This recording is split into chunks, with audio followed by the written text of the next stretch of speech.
Welcome back my friends, my name's Gareth, this is Tech Check and I've got a big smile on my face. That's right, that's because we've got a PC to build. Not just any PC, we're actually building a WARZONE gaming PC. George, a recent subscriber, has driven 3 hours to be with me today and he's saved up for the last 12-14 months for all these parts you see in front of you. So I've said that I'll build him a step-by-step build guide on how to actually build in this Corsair 5000D with this RTX3080Ti, this 10900K, 32 gigs worth of G-Skill RAM, all the RGB trimmings you could ever wish for, including 10 QL120 fans. We've got a Commander CoreXT, a Commander Pro, and 2.5 terabytes worth of really fast storage. Not to mention a real good reputable power supply and the NZXT Z73 CPU cooler as well. So if that's something you're interested in, guys, stick with me and hopefully it comes out absolutely fantastic. Let's do this. So we've come to the most exciting part, guys, where we start to actually build the PC.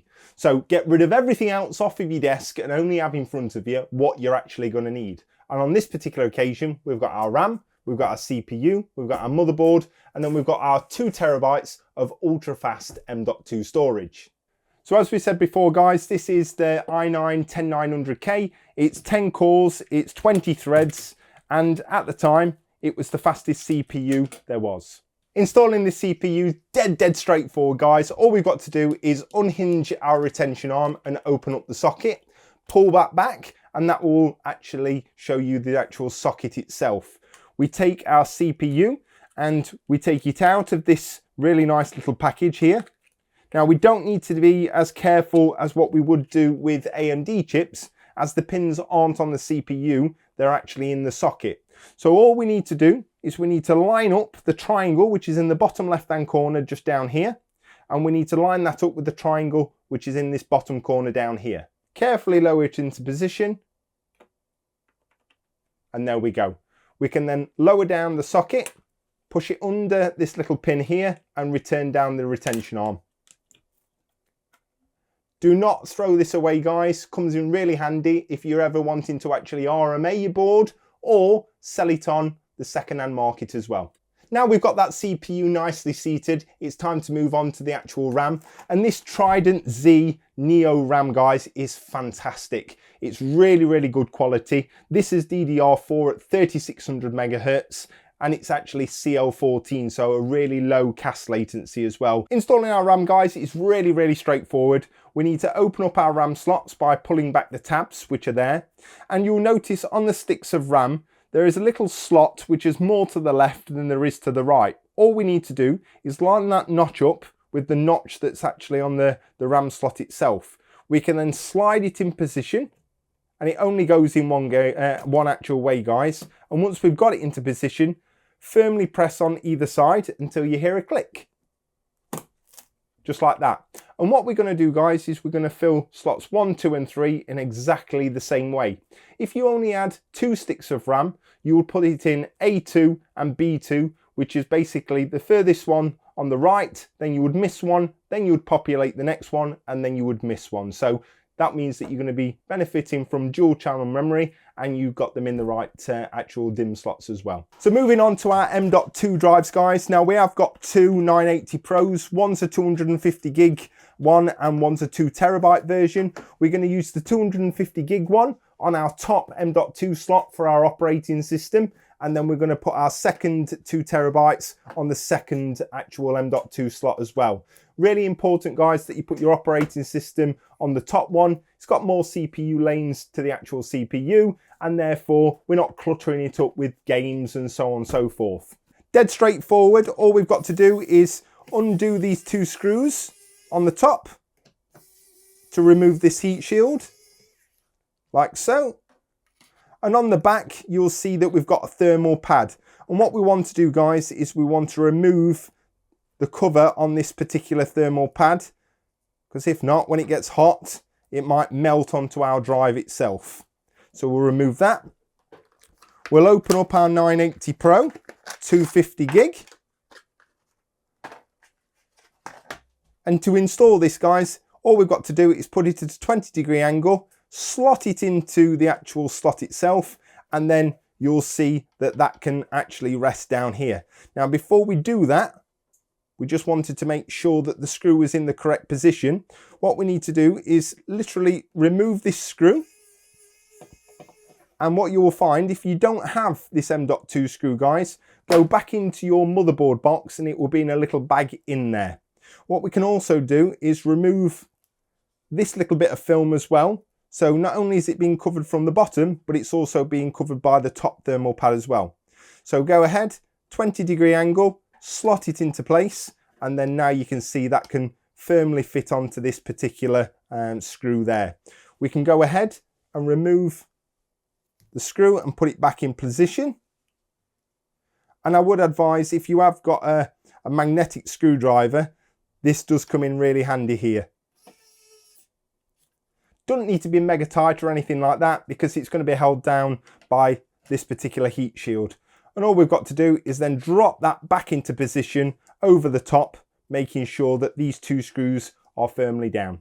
And there you have it, guys. Within the space of a minute, our M.2 that we're going to use for our Windows operating system is nicely installed on that top slot. We're going to follow the same premise for our 2TB, but on this second slot down here. So again, dead straightforward. All we've got to do is undo the two screws that's holding the heat shield down, like so. And then that will be removed. And again, we can remove the film. And this time, guys, you'll see that we've got a couple of quick releases here, which I really like. Again, all we've got to do is turn our 980 Pro 20-degree angle and put it in at that angle. We can press it down, and then all we've got to do is literally turn this catch around, and that's it installed. Because we moved our thermal pad off of our heat shield, we can go ahead and just return this back into position. So if you followed along, guys, we've got our CPU nicely installed, our 4 sticks of RAM nicely installed, and our 2.5 TB worth of M.2, our Windows on the top, and then our secondary drive on this M.2 installed here. So what we're going to do now, guys, is we're going to push this to one side, and we're going to bring up the Mammoth, which is the 5000D from Corsair, and we're going to install our motherboard inside our case. So before we can actually install that, what we need to do is we need to undo our side panels and take this case to pieces. We'll take the glass panel off first. We'll do the exact same for the rear panel.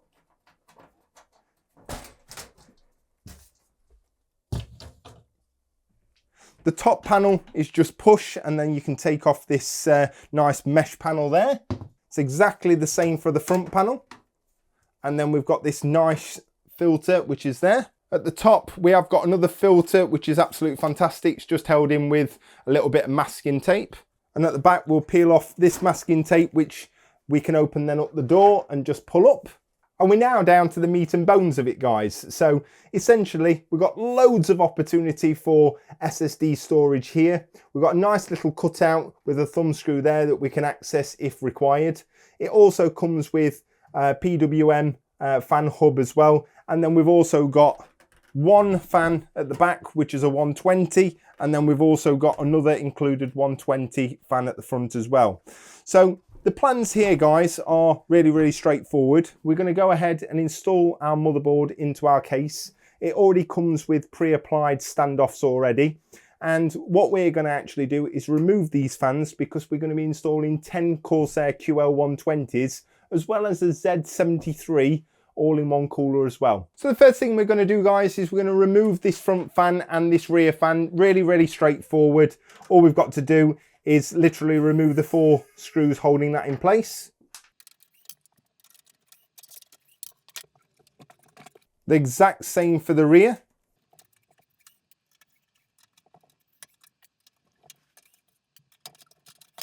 So we'll take those out of the case, guys, and put them to one side. So this case itself, guys, is predominantly known for its actual airflow. It's got some fantastic connections, supports USB 3, USB Type-C, and as we've mentioned before, it houses not only the ability to actually put a 360 cooler at the front and at the top, but you can do loads of water cooling in here as well. As we said before, it's got 3 bays at the back for our 2.5-inch SSDs. It's got some quick release 3.5 drive bays, and in one of those comes our hardware for the actual case itself, and then we've got all of our cables that we can actually utilize to connect everything. The drive at the back actually here removes so that we've got a bigger and larger access to the back of the motherboard when we actually put in our back plates on. It comes with an included fan hub as well, and everything seems to be much more modular than what things did previously. So if you're looking for a lot of versatility, then this is going to be right up your street. So we're going to go ahead and we're going to install our motherboard into our case now. Now, a couple of things to mention here. First thing is we need to remove this plastic off of the back of our IO shield. And notice that this particular motherboard has got a built-in IO shield. If you don't have an inbuilt IO shield, guys, now is the time to go ahead and put that in, because you don't want to put your motherboard in and then realize you've got to take it back out. So all we've got to do, because we've got pre-installed standoffs, is lower in our motherboard, line up the IO shield with the standoffs, and then we are nicely in position. It should sit firm on a center pin, which is just holding it into place. And then what we're going to do is go ahead and install the 9 screws holding it down. With the 5000D, Corsair put all the screws nicely together for you. And what we're looking for is this bunch of screws here, and I'll give you a close up now. So these are the actual screws that you want to be using, guys. They've got a slight head on the top of them. It's going to make really good contact with the grounding pins and make sure there's no shorts and things like that.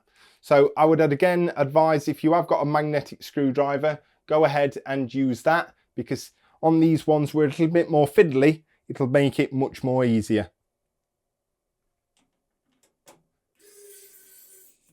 Again, it doesn't need to be mega tight or anything like that. You can just make sure that they are firmly contacting. And there we have it, guys. Dead straightforward. 9 screws, 3 across the top, 3 including the center pin in the middle, and then 3 at the bottom. Again, utilizing the correct screws, it reduces the opportunity for any shorts or anything like that, and it just means that everything's secured down correctly. What we're also going to do, guys, is remove this fan hub. I don't know whether you saw previously, but what we have got is we've got a Commander Pro and a Commander CoreXT as well. So even though we've got 10 fans going into this system, we're going to have plenty of headers on the Commander Pro and Commander Core. So just removing this gets rid of a few more cables and means that it's less cluttered.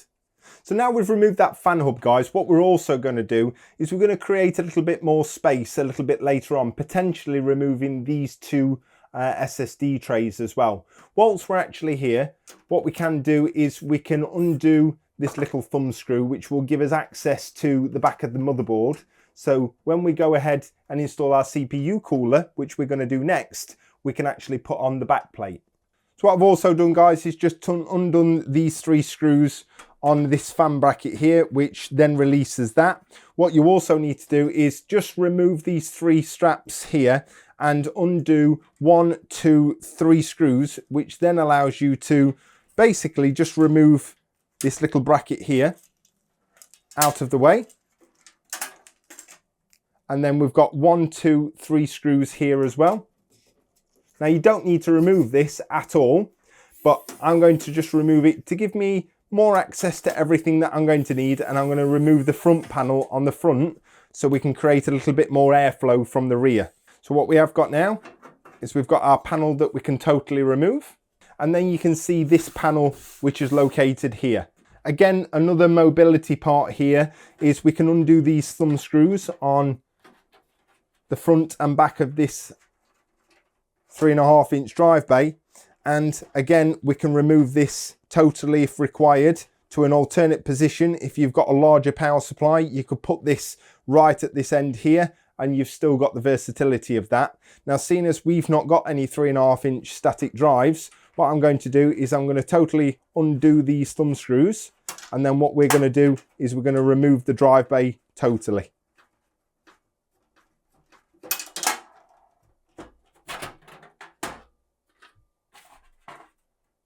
And then I'm going to replace the 2 thumb screws just so that we don't lose them.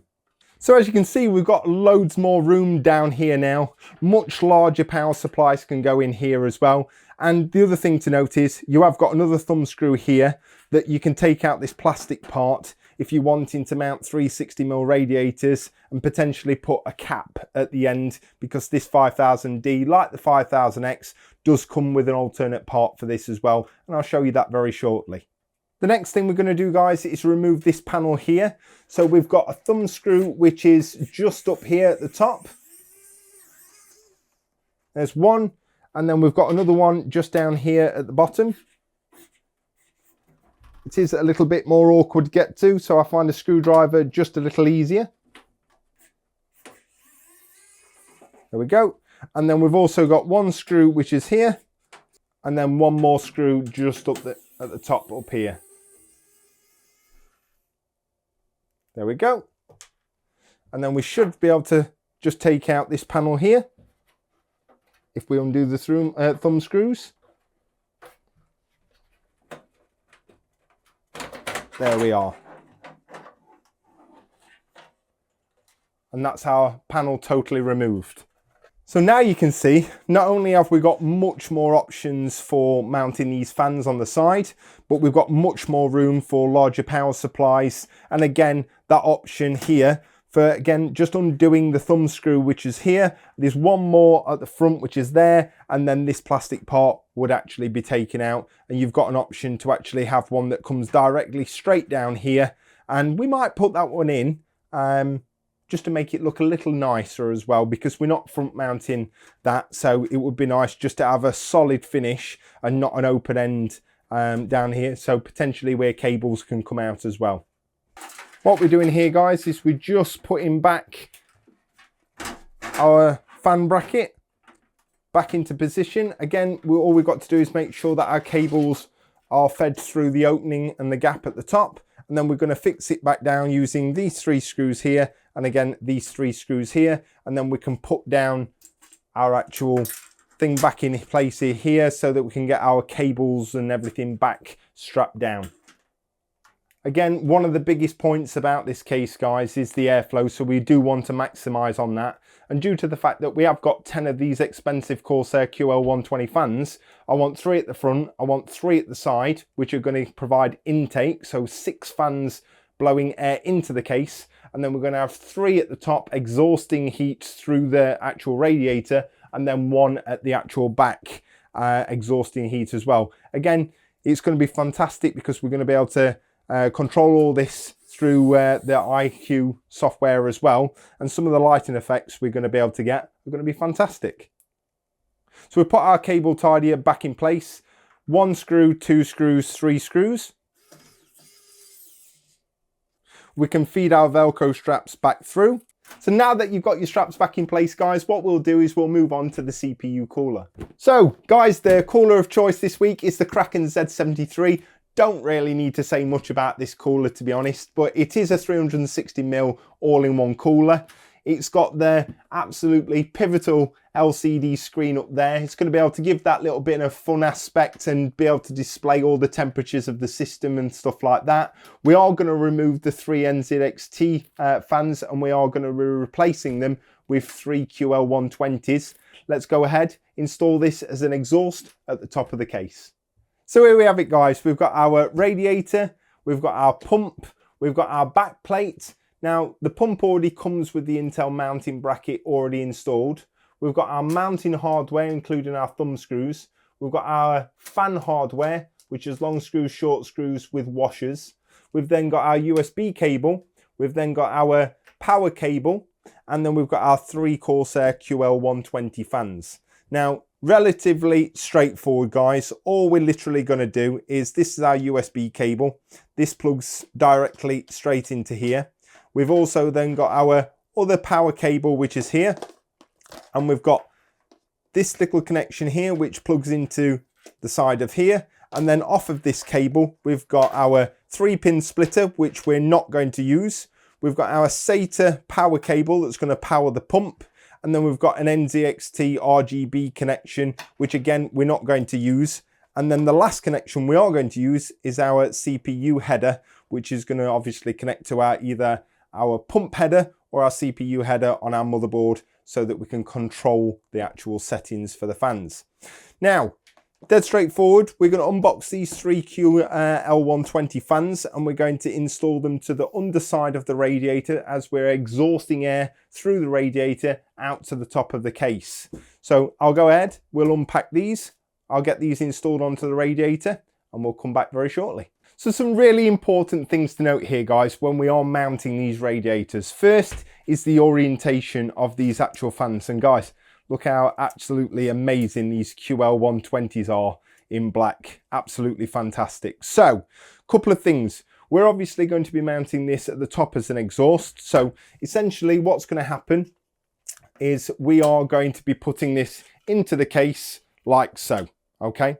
So what we want to make sure is essentially this has got a cover on, so it's not going to do any damage or anything like that. But what we're wanting to do is just fold that over to the other side, and we're wanting to mount these fans in an exhaust position, and we want to ensure that the cables are coming out the back of the actual case. So what we're looking to do is to make sure that we're looking at the fan blade so it's blowing air through the radiator, and we also want to ensure that the cables are coming out the side closest to yourself. That way it means that it's going to be able to be cable managed really easy, and ensure that when we turn it the other way around and put it at the back of the case, this is where the cables are, so we can just feed them through. The other important thing to note here is looking at these particular screws, we want to ensure that we have got the long screws if we're mounting the fans underneath the radiator so that they can go through the actual fan and hold them onto the radiator. It's no good utilising the small screws because it can't fit through. One thing to note here, please don't push these or tighten these too much, because if you push them through the actual radiator too much, you could go into the fin stack and potentially damage it. You want to make sure that they're all in position and they're all snugly fit before we go ahead and tighten them down. So now we can go ahead and we can just tighten them down. Again, don't need to be mega tight or anything like that, guys. As long as they snugly fit and you're positive that they're not going to undo through the actual vibrations, which they shouldn't do, because on these Corsair fans they come with these rubber anti-vibration pads on. And again, I'm just using this little pencil screwdriver, and this should be absolutely fine in terms of tightness. If I do need to tighten them up, I can just go round by hand and just tighten them up slightly. So what I meant by obviously having the cables coming out this side is, now that we turn this round, you'll see that the cables are all coming out the other side, and that's exactly what you will be looking for. So I think the smartest thing now is we'll move the rest of this to one side, and we'll actually get the radiator installed at the top of the case so it's out the way, and therefore we've got two hands when we come to attach the pump to the CPU. So now that we've got a case up here, what we can do, guys, is take the NZXT back plate and we can push that through the back of the motherboard and ensure that the four eyes all line up nicely. So now we've got our Intel back plate in place, guys, and we've got our pillars that we're going to use to mount our actual CPU pump to our CPU. All we've got to do is screw these into each one of the four corners. It might be easier for you to put your hands through to the other side so that when you screw these into position, it doesn't push the back plate out the other end. So now that we've got our standoffs in position, guys, what we can do now is we can mount our radiator to the top of our case. We can turn our radiator around and we can just place the pump inside the actual case. Remember, that's got a cover on, so it's not going to do any damage or anything like that. And what we're looking to do is take these cables and feed them to the back of the case. And then what we can do, guys, is we can go ahead and we can look at where we're wanting to mount our cooler. And all we've got to do is populate all 12 of those screws. And this time what we're going to be doing is we're going to be utilizing the small screw, which is these ones here. And what we also need to be doing is utilizing one of the washers as well. And we can quickly get in the other 12 screws. We don't need to make this radiator really tight at this point, because there's a couple of things that we just need to take into consideration, which is how far up the case do we want the actual radiator, and also more importantly, the EPS power cable for our motherboard as well, which we may get in very, very shortly, depending on how much room we've got. So that's something really important to note here, guys. Our 8-pin and then our 4-pin for our EPS power cable for our motherboard. Whilst we can get there with this radiator installed, something to take note here is we've got to feed the cables through from the back side, then plug in these cables, and then obviously cable manage it correctly as well. So one thing that I think I'm going to do at this point now, before I put any other screws, we have secured it in place with 4 screws, so it's not going to go anywhere. But something that I do want to do is get this power cable connected up to the motherboard, so we're not struggling for space at a later stage. Again, you don't need to do this at this stage, guys. If you've got small hands and you think that you've got the ability to be able to cable route these through the back of the case and then plug them in. But through experience, I can tell you it's much easier to do it now, especially that we've got this 360mm rad. It wouldn't be so bad if we had a 240mm because we've got a little bit more room. But I would always prefer to do it now than struggle later on and then having to take hardware out. So on each end of the power cables, guys, you can see here, there's one clearly labelled PSU and there's one clearly labelled CPU. All that we need to make sure is that we plug in the CPU end into this side of the motherboard. So first cable that we're going to connect, guys, is our USB cable. Again, very, very straightforward. We just need to plug that in and that will then give us USB control over the actual pump itself. Next up is our control cable, guys, and all we've got to do is push that in. Just be careful when you are pushing this in, you don't want to bend the pins or anything like that. Then the next connection we want to make is our connection to our CPU header or our pump header, and that one is just up there. All you've got to do is align these 2 plastic bits on the back of this connector here with the connector at the back there. It is, now that the pump is in, a little bit tight, but just take your time. We've got our 4 thumb screws, and all we're going to do, guys, is very, very simply, because in the software of NZXT you can change the actual LCD screen, we don't necessarily need to ensure that everything's aligned perfectly now. We can change it digitally later on. So what we're going to do is we're going to place our pump on top of the 4 standoffs, and then what we're going to do is tighten each one corner, then the other corner, until they become tight. So guys, now we move on to the fans. So essentially we've got 3-pack and then 4 others, so we've got 7 more fans. So we're going to have 3 at the front, 3 at the side, and 1 at the back. So as we said previously, 6 intake, 4 exhaust, giving us loads of fresh air. So there we have it, guys. Took forever and a day to take all the little clips off, the little badges off, and obviously debox all these. So dead straightforward. All we're going to do is we want to make sure that our cables are coming off on the right hand side so they can be easily cable managed. Again, we want to be looking at the fan blades so that that is pushing air into the case, and all we're going to do is 4 screws in either side and hold them in position. By God, it's getting warm in here. It must be this new light that I've got. So now we've got our 3 fans installed at the front, just screwing them in with the 4 screws. Been doing quite a lot of screwing lately. What we're going to do is we're going to screw in the 3 fans at the side here, and we'll use a little bit of YouTube magic with the use of a click, and there we have it, guys. So 3 more intake fans at the side here. We'll move on to the last fan installation, which is at the rear. Now the only difference with this one, guys, again, we want to be looking at the blades itself, so it's pushing air or exhausting air out of the case itself. All we want to do is cable manage these cables, and again, fix it in place with 4 of the screws.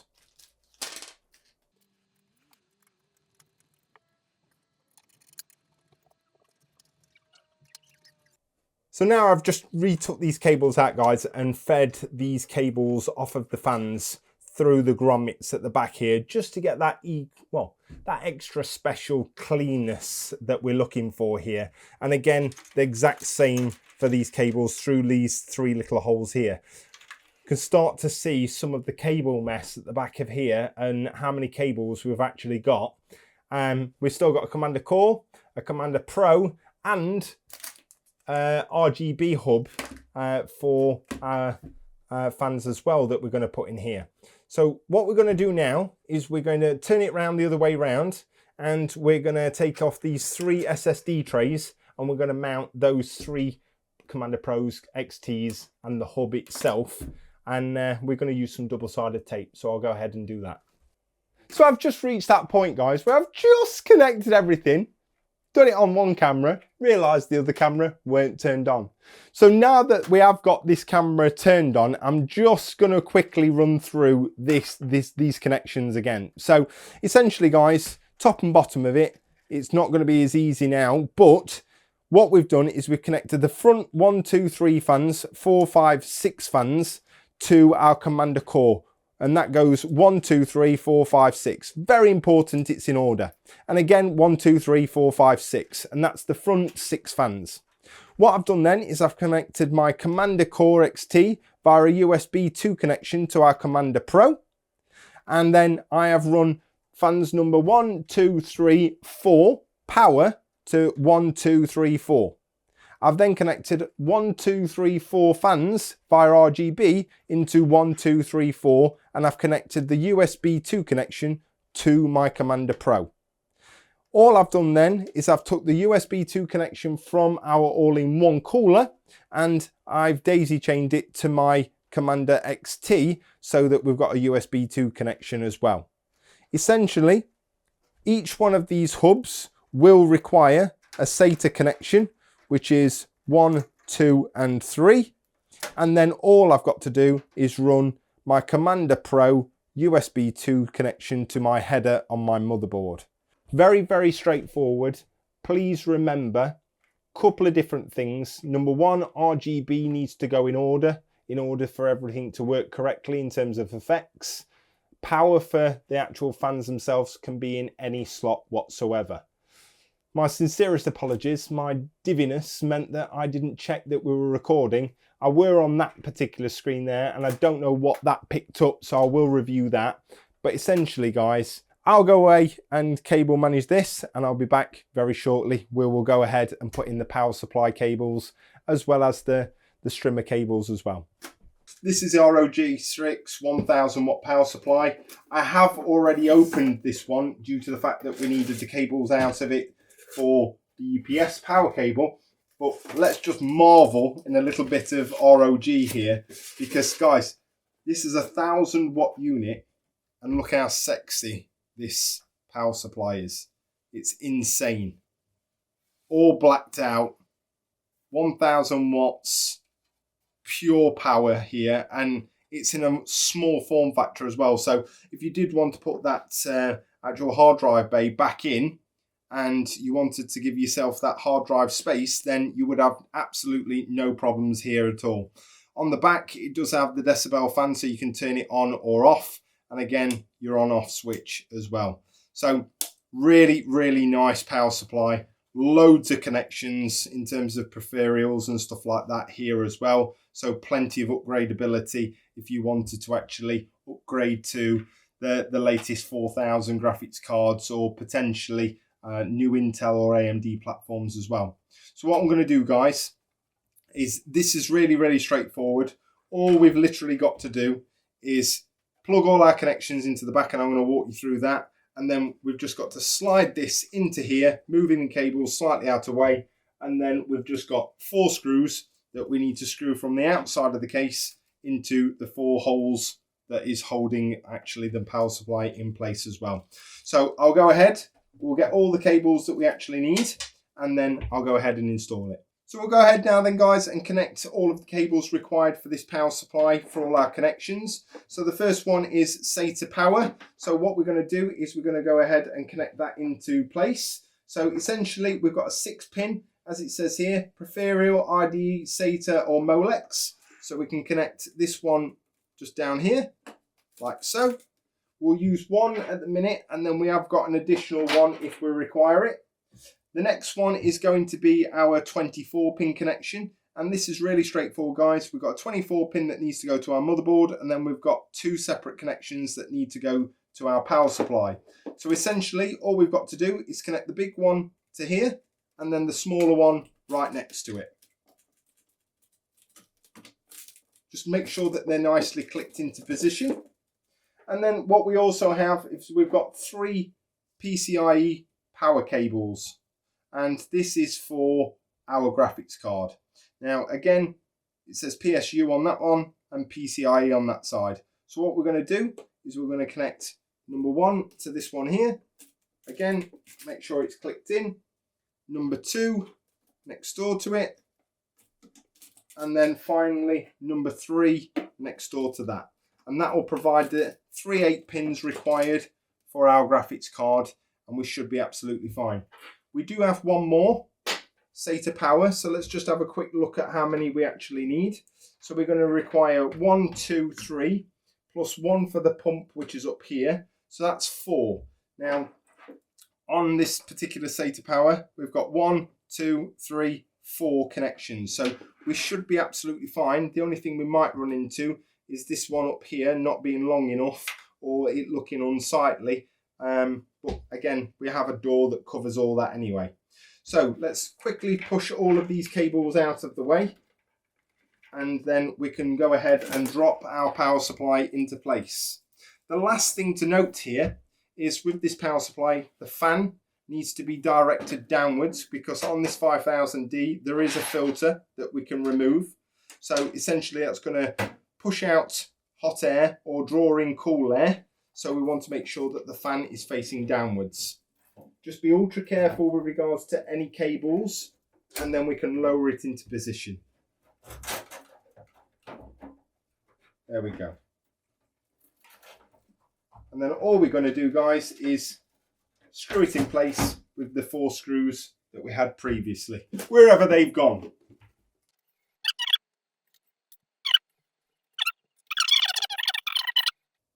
There we are. And then that's our power supply nicely installed. We'll turn it upside down. We'll run the cables to the corresponding cutouts, and then I'll show you all the connections to the actual motherboard as well. So essentially, guys, what we've done now is we've pushed everything through to the front of the motherboard so we can make all the connections. The one things that we need to connect now are essentially our SATA power cable. So in terms of obviously this, we need to power our pump, so we can connect that first of all. There we go, so that's our pump powered. We've then got our commander core, which is there. We've then got our RGB hub and our Commander Pro.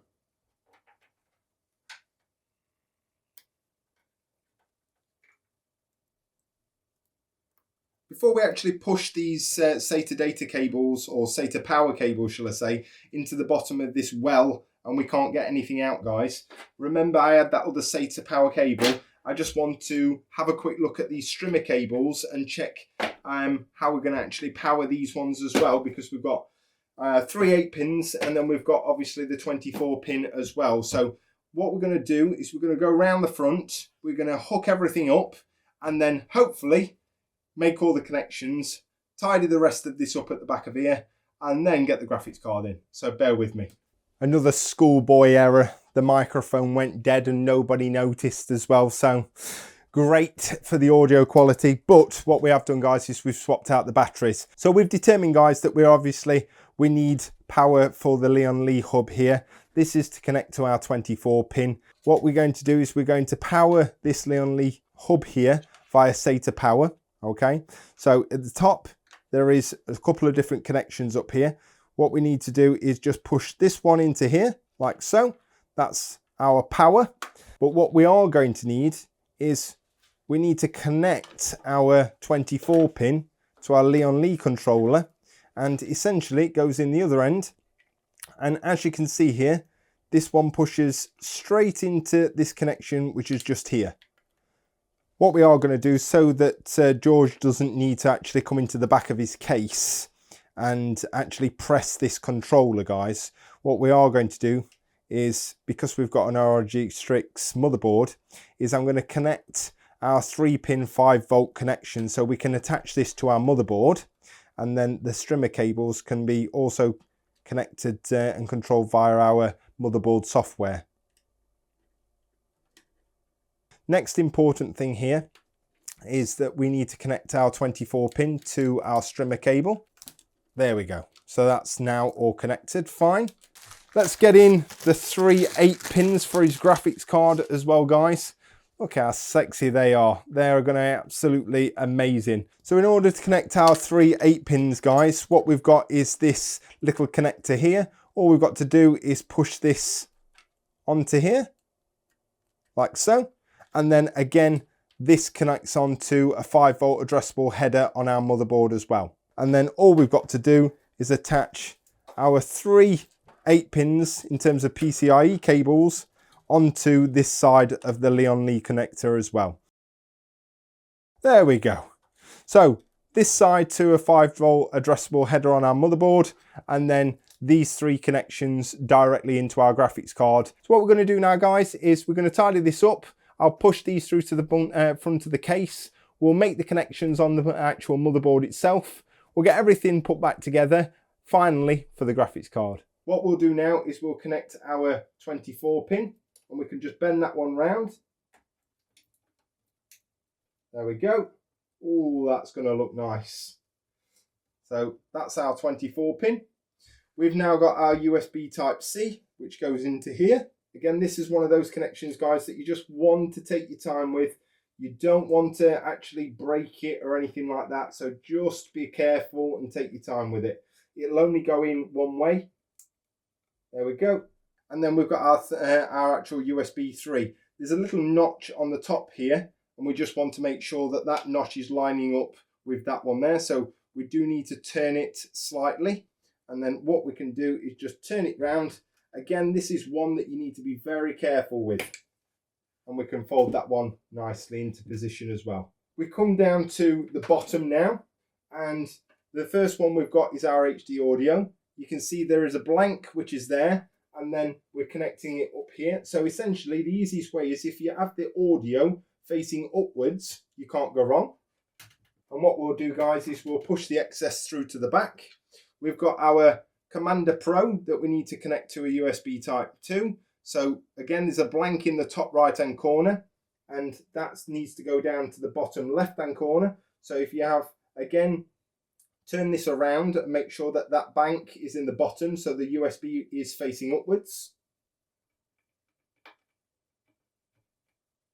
And then, guys, that leaves us with our front panel connectors, which is our power switch, our reset switch, and our power LED positive and negative.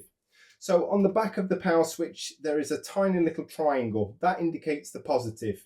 Now, what I would always say is consult your motherboard manual, because what you don't want to do here is get to the point where you've connected everything and then you press that switch and nothing actually works. Essentially, what we're looking to do here is attach it to this set of little connectors here.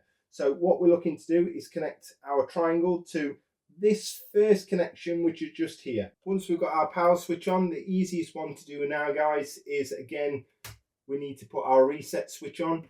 The reset switch goes directly underneath our power switch, so we'll do that one now.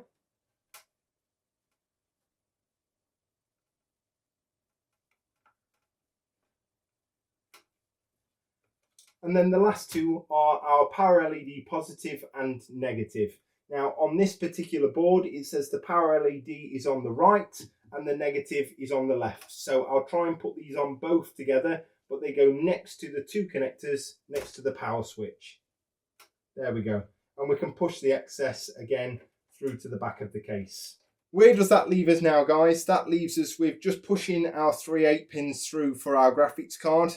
We'll go ahead and we'll put them through now. We'll also get the graphics card out and I'll run you through how to install that as well. So here we have it, guys. This is EVGA's For the Win 3 Ultra RTX3080 Ti, 12 gigs of GDDR6 and an absolute powerhouse when it comes down to anything at 1440p, 4K, you name it, this can do it here. So what we'll do is we'll get it out, unboxed and installed. Dun, dun, dun.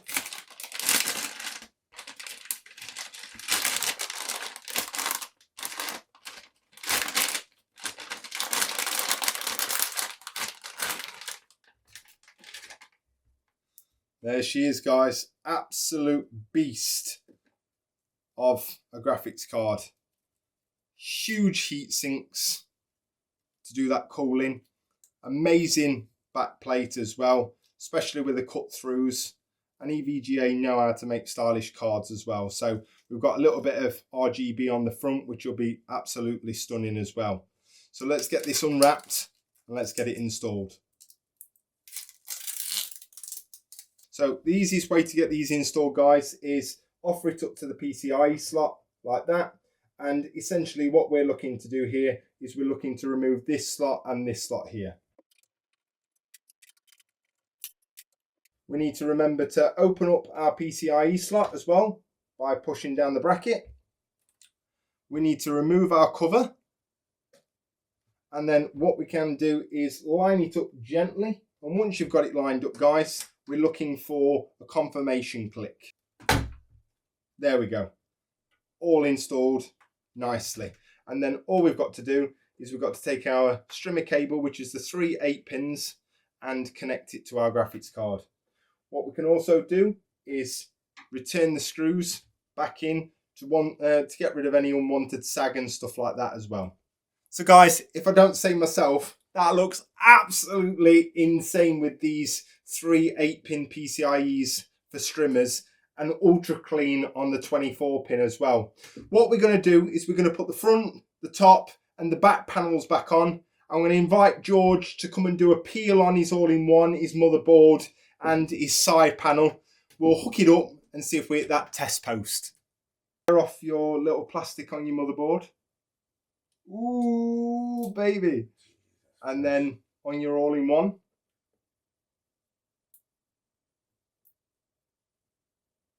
Yes. And what we'll do is we'll put the side panel on now. And essentially, we're going to do a little peel on that as well.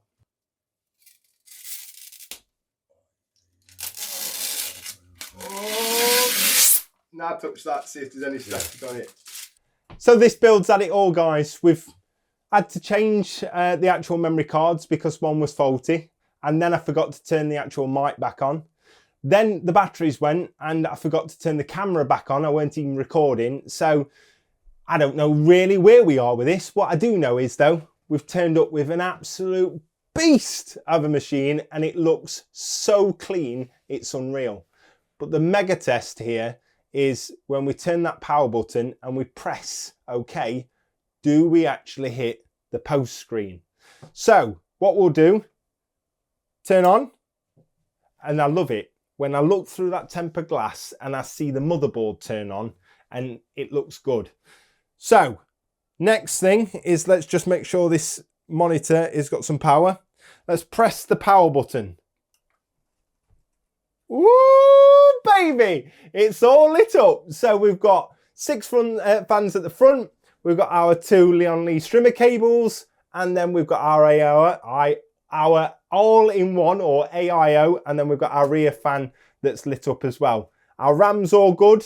Now there's a couple of things. First thing is we need to go into the NZXT software and change this Z73 so it's orientated the correct way.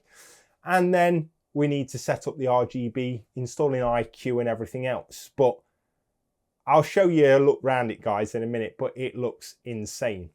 So, new CPU installed. Please enter setup to configure your system. Press F1 to continue. Exactly the screen that I would want to see on any new PC build. And the great news, guys, straight into the BIOS, which is absolutely perfect. I had George going a little bit of time. I said, we need to pray to the PC gods and make sure that everything's connected. And he went, are you sure? Are you sure? I went, yeah, it might not be working. He went, you are joking, aren't you? I said, yeah, I am joking because we've been here for about 7 hours doing it. So guys, just a reminder, links for all the parts down in the description below. RTX3080Ti 10900K Z590E gaming motherboard. We've got 32 gigs of CL14 at 3600 mega transfers per second. Some sick RGB in terms of strimmer cables, 10 Corsair QL120 fans, an Asus 850 watt Thor power supply, and a Z63 or Z73 NZXT cooler, all housed in this 5000D, which just tops it off amazing. So what we're going to do now, guys, is we're going to go through, I'm going to actually load on Windows, we're going to update all the drivers, And then I'm going to wish George goodbye and hopefully join him on a game of Warzone or two where he can show me that he's much better than me. So guys, I'm hoping that you've enjoyed the video. I've thoroughly enjoyed doing it. It's been an absolute blast, especially building a really top-end system as well. I hope you guys have enjoyed it. If you have, don't forget to smash that subscriber button. Like, because it helps me out more than you'll ever know. And guys, I just want to say, have a great weekend. Appreciate your time. Take care.